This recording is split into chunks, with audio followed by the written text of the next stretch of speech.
Hello दोस्तों, मेरा नाम है Keshav Narang and welcome to my channel invest with Keshav.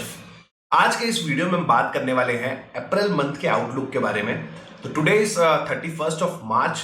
आज मार्च का लास्ट दिन है, बट अगर मार्केट की उससे देखता हूं तो बेसिकली मार्केट्स आज क्लोज है ड्यू टू ईद हॉलीडे। तो ईद की वजह से आज मार्केट में, हमारे मार्केट्स में पर्टिकुलरली छुट्टी है, लेकिन ग्लोबल मार्केट्स कहीं ना कहीं आज ओपन है। और being a last day, April month किस तरीके का रह सकता है, जिस तरीके की चर्चाएं चल रही हैं, अगर आप देखोगे बेसिकली ट्रम्प टैरिफ को लेकर जो 2 अप्रैल को कहीं ना कहीं लगने वाले हैं, और जिस तरीके की न्यूज आने आई है या जिस तरीके की रूमर्स चल रहे हैं, तो अगर आप देखोगे तो बेसिकली 25 देशों पे ऐसा सुनने में आ रहा है कि वो टैरिफ्स लगने वाले हैं और वो 20 से 25% के बीच में हो सकते हैं। अब एक्चुअल में क्या होता है वो हमें 2 अप्रैल को पता चलेगा। तो क्या इस वजह से मार्केट्स के अंदर कुछ बड़ा फॉल आने वाला है, ये इस वीडियो में समझने वाले हैं। तो अगर आप देखोगे तो फ्राइडे का जो यूएस के अंदर जो प्राइस एक्शन रहा है मार्केट्स का, तो वहां पर भी काफी ज्यादा फॉल देखने को हमें मिला है। अभी आपको चार्ट्स पे भी दिखाऊंगा। तो डाउ जोन्स कुछ 700-800 पॉइंट नीचे क्लोज हुआ है।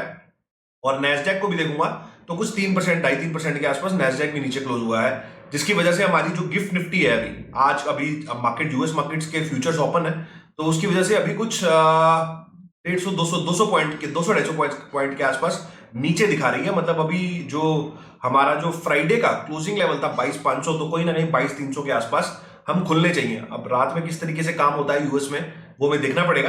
बट अभी एज ऑफ नाउ अगर हम और ज्यादा नीचे फॉल होता है मार्केट, तो यहां से 22,100 के लेवल पे भी कल की डेट में हम खुल सकते हैं। तो एक बार चार्ट पे चलते हैं, चार्ट पे थोड़ा सिनेरियो देखते हैं कि किस तरीके की चीजें हुई हैं, और यूएस मार्केट के बारे में भी समझेंगे, थोड़ा गोल्ड के बारे में, बिटकॉइन के बारे में, एक बार ग्लोबल चार्ट सारे देखेंगे, और एक बार फिर निष्कर्ष निकालने की कोशिश करेंगे कि किस तरीके की जो न्यूज फ्लो चल रही है और किस तरीके का चार्ट पैटर्न बन रहा है और किस तरीके की होने की संभावना अप्रैल मंथ में कहीं ना कहीं है। तो एक बार चार्ट पे चलते हैं, थोड़ी सी डिस्कशन हम वहां पर करते हैं। तो ये मैंने मैं आपके सामने इसको निफ्टी 50 कर देता हूं। पहले इंडियन मार्केट्स हम डिस्कस करते हैं। तो अगर आप यहां पे देखोगे, बेसिकली निफ्टी 50 का चार्ट है वीकली पे। तो वीकली पे जो हमारी कैंडल बनी है, बेसिकली काफी बेरिश कैंडल अगर आप देखोगे तो वीकली के ऊपर हमारी बनी हुई है। और यहां से अगर हमें कोई फॉलो अप सेलिंग देखने को मिलती है, तो कहीं ना कहीं अब जिस हिसाब से ये दिखा रहा है अपना गिफ्ट निफ्टी, तो गिफ्ट निफ्टी जो इस तरह के दिखा रहा है, हो सकता है हम यहां से 200-250 पॉइंट नीचे खुले तो ऑलमोस्ट एक गैप डाउन के साथ यहां से हमारी गिरने की शुरुआत हो जाए। 22,300 अगर मैं अभी का लेवल मान लेता हूं, 22,300 के आसपास हम खुल गए, और उसके बाद लगातार अगर यहां से हमें फॉलोअप सेलिंग देखने को मिलती है, तो ये वाला लो जो लास्ट टू लास्ट वीक के अंदर हमारा लगा था 22,300 का, वो कहीं ना कहीं खतरे में आ जाएगा। तो इसको मैं थोड़ा सा आपको डेली चार्ट पे लेके चलता हूं। अगर डेली चार्ट पे चलोगे तो आप, जो हमारी क्लोजिंग आई थी फ्राइडे को, बेसिकली 200 डीएमए के आसपास ही आई थी, और उसके ऊपर जाके हम क्लोज हुए हैं। और अब अगर यहां से ये नीचे खुला, तो आप बेसिकली 200 डीएमए के नीचे खुलने वाले हो, which is a bearish sign. तो अगर उस हमें ये देखना पड़ेगा ट्यूसडे को कि क्या कोई फॉलो अप सेलिंग हमें आने वाले टाइम में या इस वीक के अंदर देखने को मिलती है इसके अंदर। तो अगर फॉलो अप सेलिंग देखने को मिलती है, तो फिर ये पूरा का पूरा जो एक राइज था, जैसा कि हमारी काफी सारी वीडियोस में पीछे भी बात हुई है, कि ये जो पूरा राइज था वो बेसिकली एक बाउंस हो जाएगा, जिस तरीके से आपको ये पहले वाले बाउंसेस इस ट्रेंड के अंदर दिखने को मिले हैं, और एक नीचे का कहीं ना कहीं आपका ट्रेंड बन जाएगा, और नीचे ये वाला लो कहीं ना कहीं कटने की संभावना, मतलब 22,000 का लो कहीं ना कहीं कटने की संभावना कहीं ना कहीं बढ़ जाती है। तो ये हमें आने वाले दिन में देखना पड़ेगा कि किस तरीके से चीजें हो रही हैं। और इसको मैं थोड़ा सा अगर आपको बैंक निफ्टी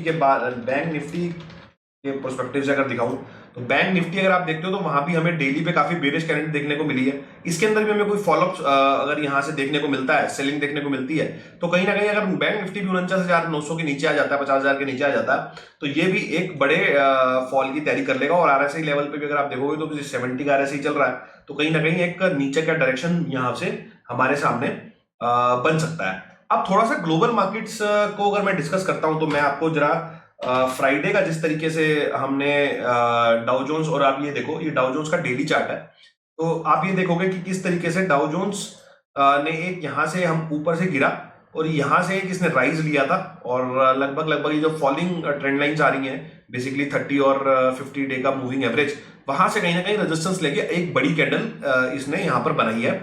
और आज भी एक तरीके से मैं आपके, अगर गैप डाउन ही होता और फर्दर सेल ऑफ देखने को मिलता, तो 40,000 वाला लो यहां भी कहीं ना कहीं खतरे में आ जाएगा, और यहां से हमें फर्दर सेलिंग देखने को मिल सकती है।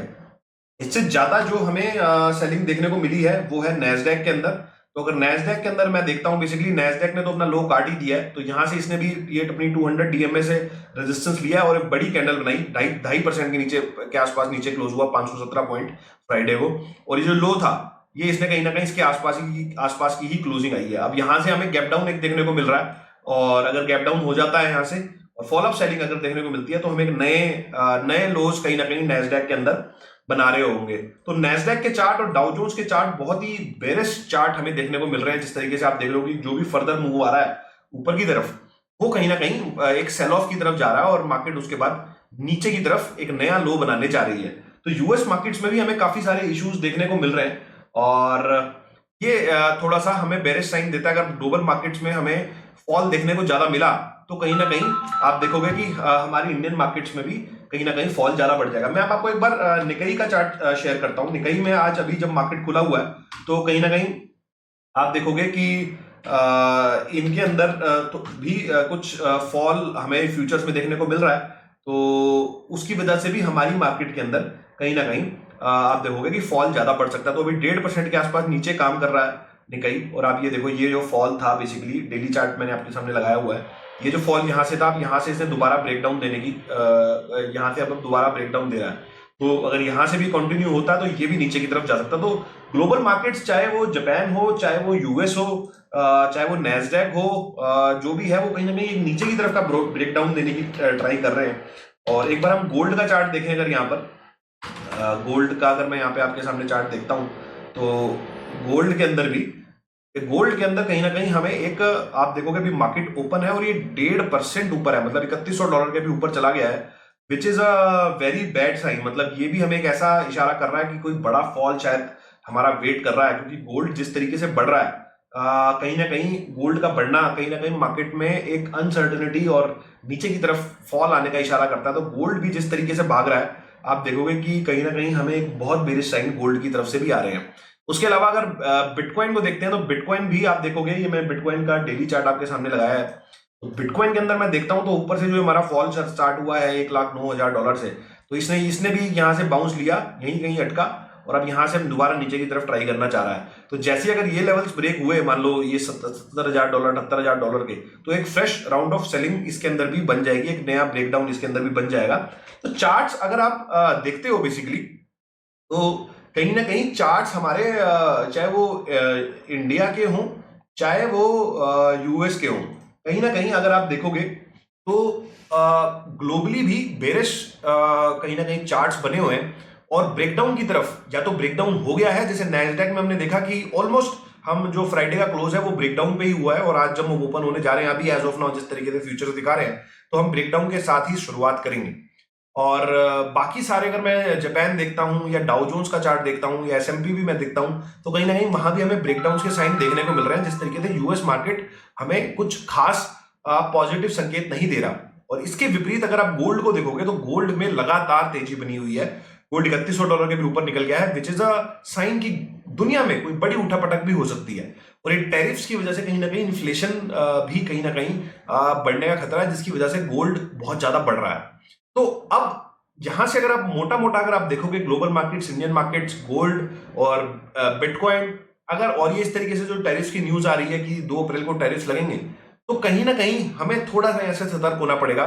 हो सकता है अप्रैल का मंथ कहीं ना कहीं एक बेरिश मंथ हो, और कहीं ना कहीं मैं आपको एक बार इस पे मंथली चार्ट जो है बेसिकली निफ्टी का, एक बार उस पे और चलते हैं। अगर आप देखोगे मैं एक बार आपके सामने थोड़ा सा अगर मंथ वाइज चार्ट दिखाता हूं, तो मंथ वाइज अगर आप देखोगे तो हमारी जो अप्रैल में मार्च में जो कैंडल बनी है वो एक ग्रीन कैंडल बनी है। अब अगर यहां से कोई फॉलोअप हमें बाइंग देखने को नहीं मिली, मतलब 22,800 के ऊपर अगर जब तक निफ्टी नहीं जाता है और वहां जाके जब तक सस्टेन नहीं करता है, मतलब फेब का हाई भी ऑलमोस्ट 22,800 ही है और मार्च का हाई भी 22,800 से थोड़ा सा ऊपर है, अगर इसके ऊपर जाके मार्केट सस्टेन नहीं करता है तो कहीं ना कहीं हमें नीचे का फॉलोअप देखने को मिलेगा। तो आपको यही चीज ध्यान रखनी है कि 22,000 से 24,000 का 23,800 से लेकर 24,000 का जो 200 पॉइंट का रेंज है, इसके ऊपर अगर मार्केट सस्टेन करने की कोशिश करे तभी जाके हमें कुछ बुलिश साइन देखने को मिलेंगे, मार्केट के अंदर कुछ बुलिश सेंटिमेंट देखने को मिलेंगे। अदरवाइज ये मंथ हमारे लिए बहुत बड़ा नेगेटिव हो सकता है। और जो लो हमारे बने हैं बेसिकली मार्च के अंदर, वो कहीं ना कहीं कटने की प्रोबेबिलिटी बहुत ज्यादा बढ़ जाएगी। तो हमें अगला भी, ये जो करंट वीक है, आज हमारी मार्केट तो बंद है, बट जो नेक्स्ट 4 दिन है काफी ज्यादा उठापटक चलेगी, वॉलेटिलिटी काफी ज्यादा होगी। आप देख रहे हो जिस तरीके से विक्स में भी किस तरीके से, यूएस के अंदर भी, हमारे यहाँ भी किस तरीके से उसके अंदर काफी ज्यादा इंक्रीज हुआ है। तो कहीं ना कहीं ये सारी चीजें यही दर्शा रहा है कि कहीं ना कहीं बड़ी उठापटक होने की संभावना है। और ये टैरिफ्स की वजह से अभी जैसे हमारे कंट्री के साथ भी काफी मीटिंग्स चल रही हैं, अल्टीमेटली इसका नुकसान कहीं ना कहीं यूएस को भी होने वाला है। ऐसा नहीं है कि सारा नुकसान बाकी देशों को ही होगा, कहीं ना कहीं यूएस को भी इसका नुकसान काफी भारी मात्रा में होने वाला है। तो आपको क्या लगता है कि क्या ये टैरिफ्स की वजह से हम और नीचे का कहीं ना कहीं फॉल देखेंगे, या अब ये यहाँ से बॉटम बन चुका है हमारा 22,000 और हम ऊपर की ट्रेजेक्टरी में जा रहे हैं? ये मेरे को आप बताइए कमेंट सेक्शन में। इस वीडियो को यहीं समाप्त करता हूं, मिलता हूं आपसे अगले वीडियो में इसी तरह के कुछ नए और इंटरेस्टिंग टॉपिक के साथ। चलिए दोस्तों, नमस्कार, जय हिंद।